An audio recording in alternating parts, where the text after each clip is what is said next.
복된 주님의 날 하나님께서 주시는 말씀은 마가복음 3장 13절에서 15절입니다. 마가복음 3장 13절에서 15절 우리 함께 한 목소리로 읽겠습니다. 또 산에 오르사 자기가 원하는 자들을 부르시니 나아온지라. 이에 12를 세우셨으니 이는 자기와 함께 있게 하시고 또 보내사 전도도 하며 귀신을 내쫓는 권능도 가지게 하려 하심이러라. 아멘. 우리 개신교에는 여러 교단, 여러 교파가 있습니다. 각 교단이 교리에 있어서도 강조하는 바가 약간씩 다릅니다만 어떤 정치 원리를 근거한 정치 제도를 가지고 있느냐 하는 부분에서도 서로 약간씩 차이가 있습니다. 장로교는 옳고 감리교는 틀리다, 그런 이야기를 하는 것이 아니라 교회라는 조직을 세워가는 것에 있어서 서로 약간씩 다른 정치 제도, 정치 구조를 가진다는 것입니다. 거실반 교회론 강의 들으신 분들에게는 복습이겠습니다만 크게 세 가지 형태로 나누어집니다. 물론 세 가지 중 어느 것도 완벽하진 않습니다. 다 장점이 있고 단점이 있습니다. 첫 번째는요, 교황 정치 혹은 감독 정치 제도라 이렇게 부릅니다. 천주교, 감리교, 성결교가 주로 이런 정치 원리를 가지고 있습니다. 이 정치 제도는 하나님께서 주시는 권위가 이 위에서 아래로 이렇게 흐른다는 개념을 가지고 있죠. 마치 폭포의 물이 위에서 아래로 떨어지듯이. 그래서 예를 들어서 천주교 같은 경우요, 하나님께서 교황을 택하시고 그 교황에게 하나님의 권위를 이렇게 허락을 하시면 그 권위가 그 아래 추기경에게 또 그 아래 신부들에게 그리고 또 평신도들에게 이렇게 물 흐르듯이 흘러가는 겁니다. 그래서 교회 내 결정권이나 힘은 위에서 아래로 흐르고 모든 중요한 결정은 주로 한 사람이나 그 사람에게서 위임받은 그 아랫 사람들에 의해 정해집니다. 우리 옛날 조선시대 왕을 모시던 정치 제도를 생각하면 딱 맞습니다. 자, 근데 이 제도의 약점은 아무래도 독선적이고 독재 정치가 되기 쉽다는 것에 있습니다. 한 사람이 잘못되면 다 잘못될 수도 있잖아요. 예. 자, 그리고 두 번째가 회중 정치 제도라고 부르는 건데 침례교단, 순복음을 비롯한 오순절 계통의 교단들이 주로 이 정치 제도를 사용합니다. 이 정치 제도에서 모든 권력은 이 회중들이 가지고 있다라고 이해를 하죠. 그래서 교황 정치, 감독 정치와는 정반대 개념입니다. 위에서 아래로가 아니라 아래서 위로 이렇게 흐르는 개념이에요. 그런 표현 있지 않습니까? 민심이 천심이다. 바로 그겁니다. 회중 정치 제도에 있어서 하나님의 뜻은 항상 이 회중의 다수에 의해서 결정이 됩니다. 그래서 침례교단은 예를 들면 모든 중요한 결정은 항상 이 회중회의, 우리 장로교회로 말하면 공동의회에서 결정을 하죠. 심지어는 칼펫을 무슨 색깔로 바꿔야지 되는가, 이것도 다 전체 교인이 모여서 함께 결정을 해야 되는 거예요. 재정에 관한 것, 인사에 관한 것, 모든 것이 다 회중이 투표해서 결정하게 되어 있습니다. 예를 들어 우리 교회가 속한 미국 장로교단에서 목사가 되려면 대학을 나오고 신학대학원을 들어가서 신학 석사 과정을 하고 전도사 생활을 거쳐서 노회에서 목사 고시를 보고 그리고 청빙하는 교회가 있으면 그 교회에 청빙 받아서 이제 안수를 받게 되는 거죠. 그렇게 목사가 되는데, 다시 말하면 개교회가 목사를 안수하는 것이 아니고요, 노회라는 그 교단에서 인정한 그 한 지역에 여러 교단 교회들이 모여 있는 그 노회에서 하는 겁니다. 침례교단에서는 같이 그 교회 다니던 어떤 집사님이 말씀의 능력이 있고 목사로서의 자질이 충분하다고 여기면 회중이 투표해서 바로 그 집사님을 그 자리에서 목사로 안수할 수도 있습니다. 노회를 거칠 필요 없고 그저 그 교회, 개교회 회중들이 결정하는 것으로 가능합니다. 물론 이제 요즘 실제적으로 그렇게 하는 침례교회는 거의 없죠. 침례교회도 다 신학하고 훈련 받으신 분들을 목사로 안수합니다만 적어도 이론적으로는 바로 개교회 회중 모임 자리에서 아무개 집사님을 목사로 안수하여 목사로 세울 수도 있습니다. 하여간 그렇게 모든 힘이 회중들에게 있게 한 것이 회중 정치입니다. 자, 그런데 역시 모두에게 권력이 있다라는 것은 아무에게도 권력이 있지 않다는 이야기이기도 해서 결국 교회가 좀 성장해서 교인 수가 많아지거나 이러면은 결국은 한 사람, 주로 목사에게 권력이 쏠리게 되는 부작용 혹은 단점이 있기도 합니다.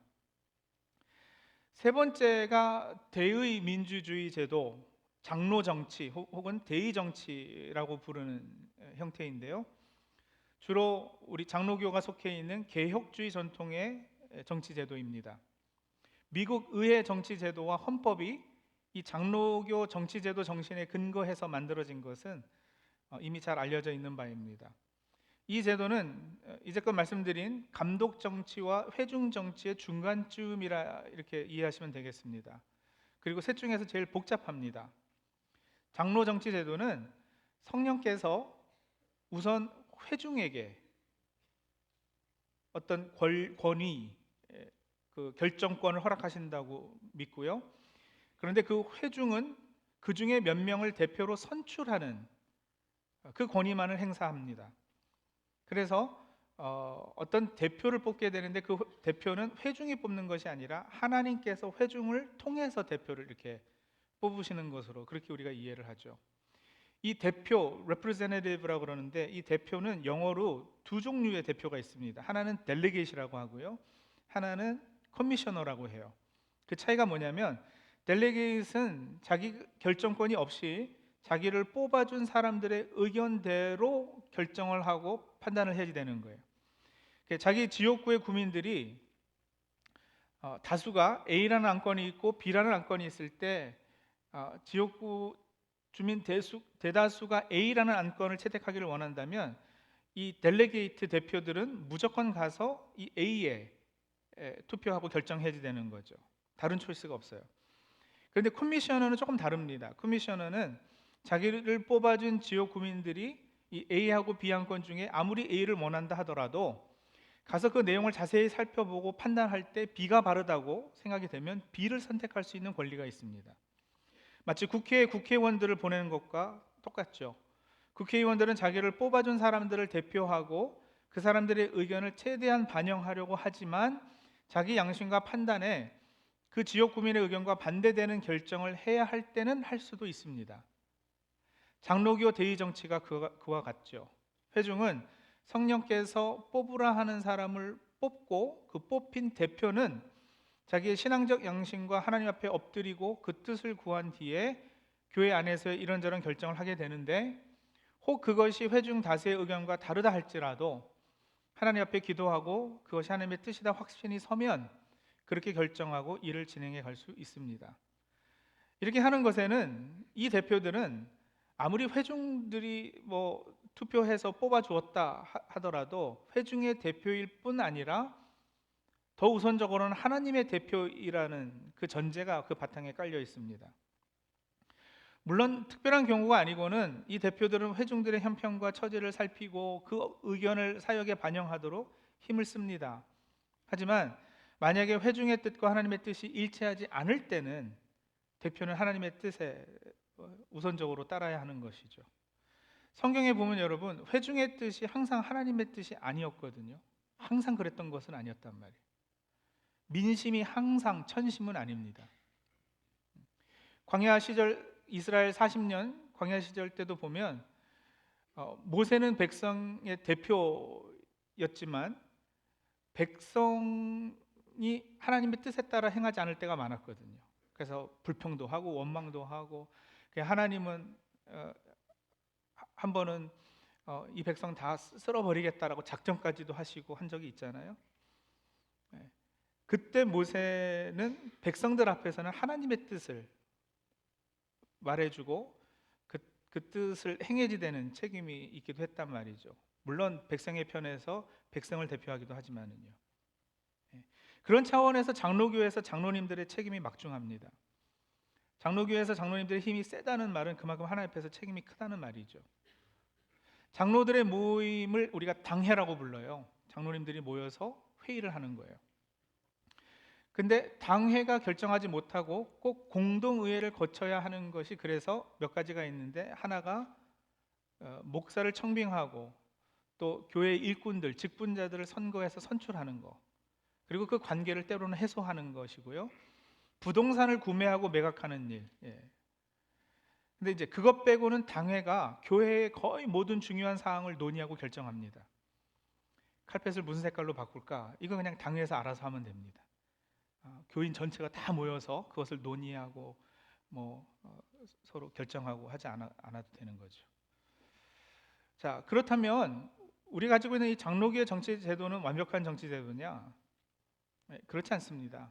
하나님께서는 언제나 사람을 통해서 일하시기 때문에 사람이 관여된 일이나 조직이나 사역은 완벽할 수 없습니다.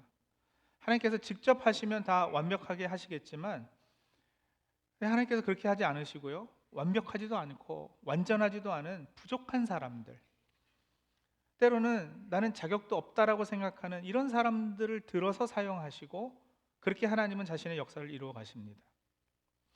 그렇게 하시는 이유가 있습니다. 그 이유는 바로 하나님께서는요, 어떤 일이 잘 되는 것보다, 어떤 조직이 완벽하게 운영이 되는 것보다 한 사람을 자기 사람으로 만들어 가시는 것에 더 우선순위를 두시기 때문입니다.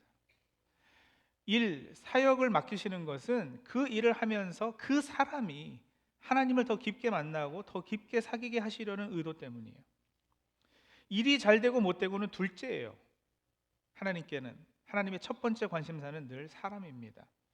하나님께서 목적 삼으신 것은 저와 여러분 한 사람 한 사람이에요.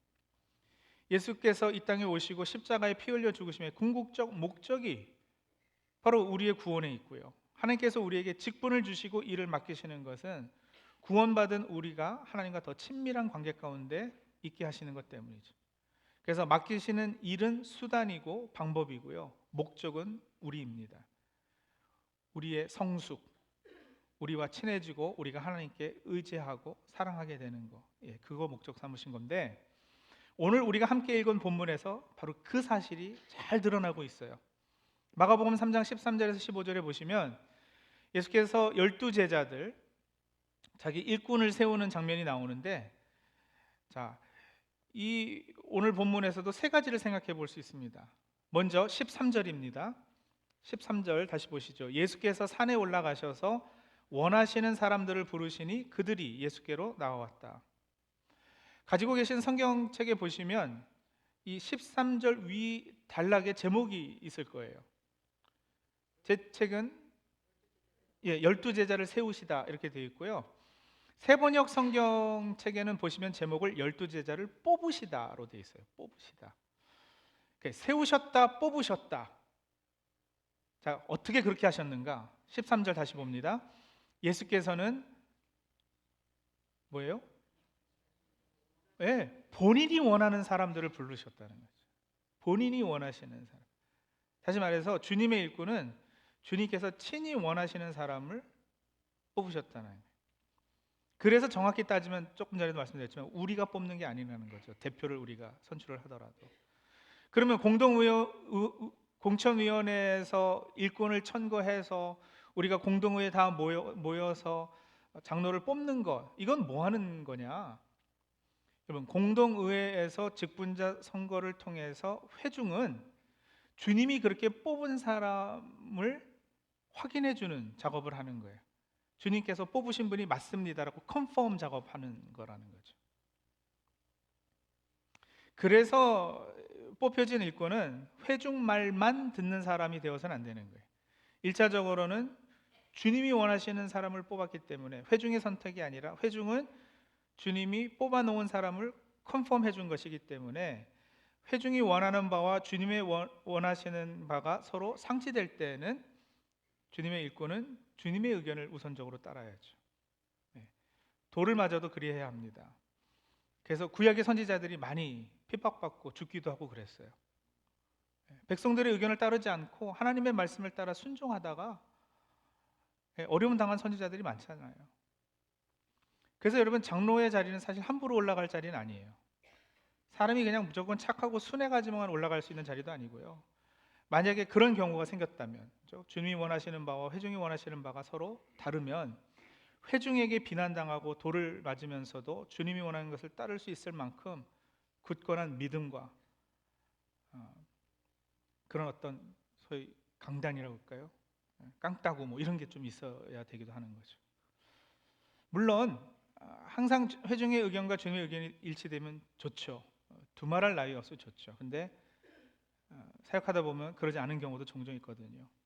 그래서 오늘 세워지는 우리 장로님들은 1차적으로는 회중을 대표하는 사람이 아님을 꼭 염두에 두셔야 하겠습니다. 물론 공동회에서 뽑혔으니 회중의 대표가 아니라 하는 것도 틀린 말이지만 우선해서 누구를 대표하느냐? 예수님을 대표합니다. 먼저는 예수님의 의견을 묻고 예수님의 뜻을 구하는 사람이 참된 주님의 일꾼인 줄로 믿습니다. 사람의 눈치보다, 사람을 두려워하기보다 먼저는 주님의 뜻을 구하고 따르기를 힘써 주실 것을 부탁드립니다. 두 번째는요, 14절 보십니다. 이에 12를 세우셨으니 이는 자기와 함께 있게 하시고 또 보내사 전도도 하며, 이렇게 이야기가 이어지는데, 12를 세우셨으니 이는 어떻게 해요? 자기와 함께 있게 하시고입니다. 12를 제자로 세번역 보면 사도라고도 그 표현이 됐는데, 사도를 세우시고는요, 그들을 바로 내보내셔서 말씀을 전파하게 하시고 귀신을 쫓아내는 권능을 가지게 하신 것이 아니에요. 12를 세우시고는 먼저는 뭘 하셨느냐? 자기와 함께 있게 하시고예요. 오늘 임직받아 세워지는 일꾼들은 물론이고 예수 그리스도를 주로 고백하는 우리가 꼭 기억해야지 되는 우리 신앙생활함에 있어서 제1원칙, 사역이 일이 먼저가 아닙니다. 주님과의 교제가 먼저입니다.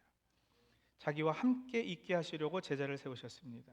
예수님과 먹고 자고 호흡하고 생활하는 가운데 여러분 어떤 일이 이루어지느냐면 내 마음이 주님의 마음과 합해지고요, 주님의 생각이 내 생각을 지배하게 되고요, 주님의 뜻이 나의 바람과 소원이 되고, 그래서 어떤 일을 뭐 시켜서가 아니라, 마지못해서가 아니라, 아니면 뭐 잘하면 상 줄게, 못하면 너 벌 받아, 이래서가 아니라 내가 사랑하는 그분께서 원하시는 그것이 또한 내가 원하는 것이기 때문에 그분을 기쁘시게 해드리는 것이 나에게 있어서 큰 기쁨이기에 열심히 땀 흘려 일하는 주의 일꾼이 되어야 할 것입니다. 그렇게 예수님과 함께 있게 되면, 주님과 동행하다 보면 주님과 합한 마음을 가지게 될 것이고, 그 마음으로 세상을 바라보게 되지 않겠어요? 그리고 그 세상 가서 사는 것, 이게 그리스도인의 삶의 모습인 것이죠. 월드비전의 창시자 밥 피어스 목사님이 가지고 계신 성경이 굉장히 이렇게 너덜너덜해진 성경인데, 그 표지 제일 첫 장에 이런 기도문을 써 놓으셨다 그래요. 짧은 기도문이에요. 하나님의 마음이 아픈 일로 내 마음도 아프게 하소서. 이 기도문. 한국 6.25 전쟁 직후 굶주림과 기아에 허덕이던 전쟁 고아들, 또 미망인들, 한센병 환자들을 돌보기 위해서 시작한 것이 이 국제 월드 비전이잖아요. 그 시작이 이 기도였다는 거예요.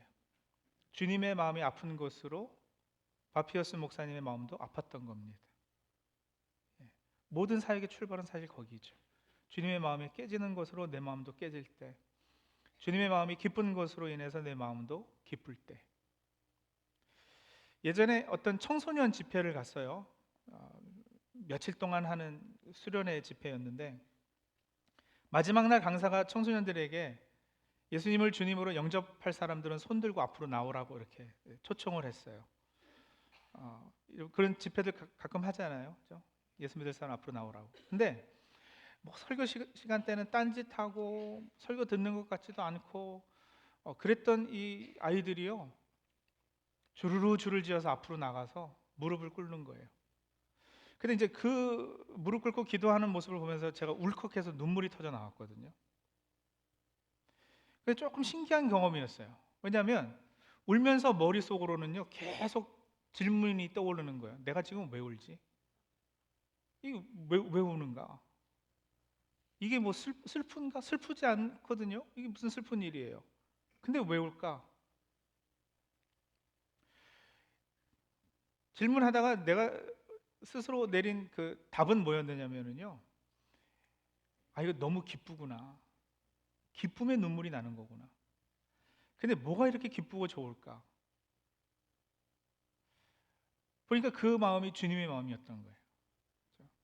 중학생, 고등학생 아이들이 예수 믿겠다고 손들고 나와서 무릎 꿇고 기도하는 모습을 보면서 주님의 마음이 무척이나 기쁘셨는데 그 마음이 공감이 됐던 거죠. 그 모습에 우리 주님께서 기쁘셨기에 그 기쁨에 제 눈에서도 눈물이 났던 거예요. 그리고 여러분 14절 12를 세우셨으니 이는 자기와 함께 있게 하시고, 이 말씀은 또 이런 측면도 있습니다. 자리가 사람을 만든다는 말이 있잖아요. 그게 어느 정도 사실이거든요. 그러니까 예수님 편에서는 이 사람들을 세워서 자기 곁에 두시려 하신 거고요, 이 사람들은 그렇게 사도로 세워졌기 때문에 주님과 함께 있게 된 것도 사실이란 말이에요, 이 사람들 입장에서는. 그러니까 예를 들면 저도 목사라는 자리에 있고 그 책임이 있기 때문에 주님과 함께 하는 계기가 더 주어지는 것이 사실입니다. 제가 목사가 아니면 과연 주일 아침에 일찍 일어나겠는가? 설교하지 않아도 되면 성경을 그렇게 열심히 읽고 연구했을까? 제가 워낙에 게으른 성정이라 그런 질문에 솔직히 긍정적으로 답하지 못하거든요. 그런데 목사라는 직위, 목사라는 사명이 주어졌으니 하거든요. 근데 하다 보니까 지켜지는 것들이 있어요. 주님께 더 가까이 나가서는 부분들이 있고, 그렇게 성장하고 성숙해지는 면이 있습니다. 그리고 그건 여러분 축복입니다. 오늘 임직하시는 분들, 또 우리 성도님들, 주님께서 자기와 함께 있게 하시려고 우리에게 직분을, 사역을, 또 봉사의 일을 맡기십니다. 사랑 방지기, 일터지기, 마을지기, 또 각 위원회에서 부장으로, 교사로, 우리 예배 때 찬양 대원으로, 찬양 팀원으로, 그 외에도 여러 봉사의 직을 감당하시는 분들은, 그래서 그 직을 너무 무겁게만 여기고 부담으로만 받지 마시고요, 주님께서 그렇게 해서라도 함께 있게 하시는 은혜인 줄로 알아서 기쁨으로, 특권으로, 감사함으로 받으셔서 주님과 더욱 가까이 붙어 계시기를 바랍니다. 자, 그러고 나서 세 번째가 14절 후반부와 15절이에요. 이렇게 적고 있어요. 그들을 내보내어서 말씀을 전파하여 전도하게 하시며 귀신을 쫓아내는 권능을 가지게 하셨다. 자, 여러분 보세요. 첫 번째가 주님께서 친히 원하는 사람을 부르셨고요, 두 번째가 그렇게 하시는 이유를 설명해 줬어요. 그들을 자기와 함께 있게 하시려고. 그리고 세 번째가 내보내서 주의 일을 하게끔 하셨다라는 거예요. 이게 1, 2, 3, 이 순서대로 되어야 말씀을 전파하고 귀신을 쫓아내는 사역, 귀신이 쫓아내진다는 것은 하나님 나라가 확장되어지는 것의 다른 표현이기도 하잖아요. 이 순서대로 바로 돼야 그 하나님의 나라가 확장되어지는 사역이 바로 될 것입니다. 그날에 많은 사람이 주여 주여 우리가 주의 이름으로 선지자 노릇하고 주의 이름으로 귀신을 쫓아내고 주의 이름으로 많은 권능을 행하지 않았느냐고 반문할 것이고요. 그런데 그때 주님께서는 내가 너희를 도무지 알지 못하니 불법을 행하는 자들아 내게서 떠나가라 하신다는 경고의 말씀을 주신 적이 있으셔요. 예수의 이름으로 선지자 노릇하고 예수의 이름으로 귀신을 쫓아내고 예수의 이름으로 많은 권능을 행해도 주님을 모를 수 있습니까? 예, 그렇다고 분명 말씀하셨잖아요. 그런 대단하고 놀라운 사역, 일은 많이 하였는데도 주님께서 도무지 내가 너는 누군지 모르겠다 하실 수 있다는 거예요. 그러니까 여러분 보세요. 오늘 우리가 본 1, 2, 3번 1번과 2번 없이 3번이 가능하다는 거예요. 놀랍지 않으세요? 그러니 하나님 앞에서 조심해야지 돼요. 가짜가 될 가능성이 있기 때문에, 위선제가 될 가능성이 있기 때문에.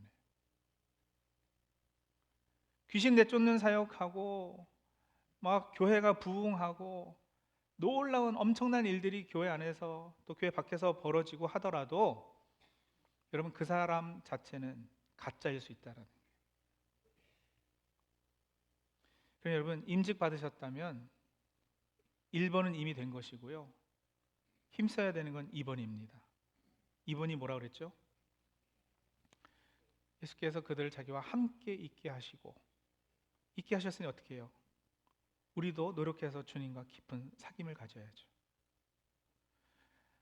그러면 여러분 3번은 저절로 자연스럽게 따라올 것입니다. 주님의 사역은 그래서 그렇게 무리하지 않아도 돼요. 그렇죠? 이번에 우리가 힘쓰고 2번을 노력하면 3번은 열매 맺듯이 자연스럽게 맺어지는 것들일 겁니다. 그런 놀라운 일들이 오늘 세워지는 우리 임직자들을 통해서 또 각 교회 여러 곳에서 수고하시는 많은 봉사자들을 통해서 이루어지기를 간절히 소원합니다. 기도하시죠.